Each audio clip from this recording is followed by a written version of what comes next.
নমস্কার বন্ধুরা, সুলেখা রান্না করে তো ঝিঙে দিয়ে কাতলা মাছের পাতলা ঝোল করে দেখাচ্ছি। তো চলো কিভাবে রান্নাটা করছি আপনাদের সাথে শেয়ার করছি। দেখো এখানে কাতলা মাছ রয়েছে, তা কাতলা মাছের পাতলা ঝিঙে দিয়ে ঝোল করে দেখাচ্ছি আলু দিয়ে। আলু আর এখানে ঝিঙে কাটা হয়ে গেছে। তা এখন দেখো মাছটা নুন হলুদ মাখিয়ে নিতে হবে। দেখো এখানে দিয়ে দিচ্ছি নুন আন্দাজ মতন, তারপরে দিয়ে দিচ্ছি হলুদ, তারপরে ভালো করে মাখিয়ে নেবো। দেখো নুন হলুদ মাখানো হয়ে গেছে, 5 মিনিট রেস্টে রেখে দিই। 5 মিনিট হয়ে গেছে। দেখো আমি এখানে তেল দিয়ে দিচ্ছি কড়াইতে মাছ ভাজার জন্য। তো দেখো তেলটা পুরো গরম হয়ে গেছে, মাছগুলো দিয়ে দিচ্ছি।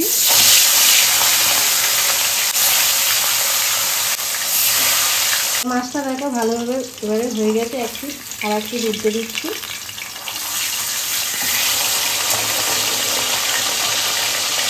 দেখো মাছগুলো ভাজা হয়ে গেছে, তুলে নিলাম।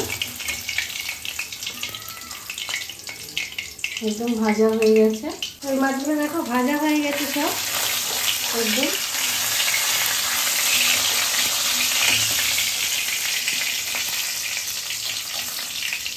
মাছগুলোকে তুলে নিচ্ছি।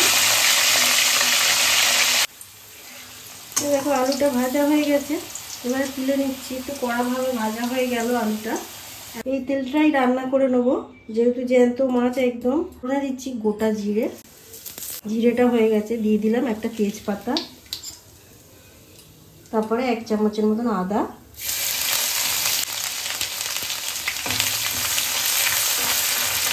দিয়ে দিলাম 4টে কাঁচা লঙ্কা।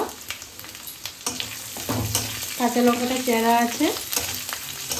গ্যাসটাকে সিমে রেখে দিচ্ছি। এবারে দিয়ে দিচ্ছি আন্দাজ মতন নুন, হলুদের গুঁড়ো। এখানে দিয়ে দিচ্ছি দেখো একটা টমেটো ভালো করে গ্রেট করে নিয়েছি, তার গুঁড়ো দিচ্ছি একদম অল্প সামান্য। বাটিটা দেখো জিরে আর ধরে একসাথে নিয়েছি, নিয়ে অল্প একটু জল দিয়ে ভালো করে হাত দিয়ে মেখে নেব। এটা মাখিয়েছিলাম ওটা দিয়ে দিচ্ছি। দিয়ে এটা দেখো মশলাটাকে ভালো করে কষে নেবো একটু। আবার দিচ্ছি মশলার সাথে ভাজা আলুটা। দেখো আলুগুলো কষা হয়ে গেছে মশলার সাথে। এবার দিয়ে দিচ্ছি ঝিঙেটা।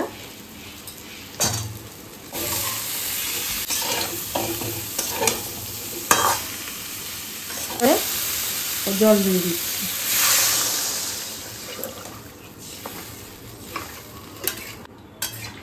দিয়ে দিলাম জলটা। দেখো 5 মিনিট ঢাকনা দিয়ে রেখে দেব। জোরে দিয়েছি, গ্যাসটা কমিয়ে নাও। ঝিঙেটা দেখো 5 মিনিট ধরে ঢাকনা দিয়ে ফোটাচ্ছি। এবার দেখবো আলুটা সিদ্ধ হয়ে গেছে কি।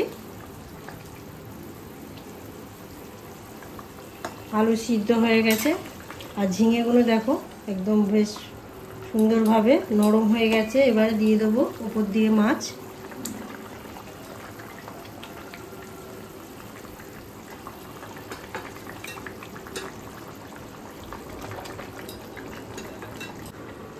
তো দেখো 2-3 মিনিট একদম পুরো ভালোভাবে সব মাছগুলো দিয়ে কোনো নাড়াচাড়া করলাম না, ঢেকে দিলাম। পুরো 5 মিনিট রেখে দেবো, দিয়ে লাগিয়ে দেবো। তা দেখো 5 মিনিট হয়ে গেছে, ঢাকনাটা খুলছি। মাছগুলো দেখো নিচে চলে গেছে সব। এবার আস্তে আস্তে নেড়ে দেবো।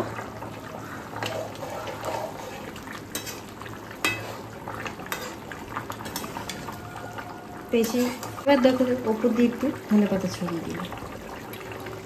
ঝিঙে আর আলু। আর দেখে যদি ভালো লাগে অবশ্যই চ্যানেলটাকে সাবস্ক্রাইব করবে, লাইক করবে, কমেন্ট করতে ভুলবেন না। পাতলা মাছের ঝোল।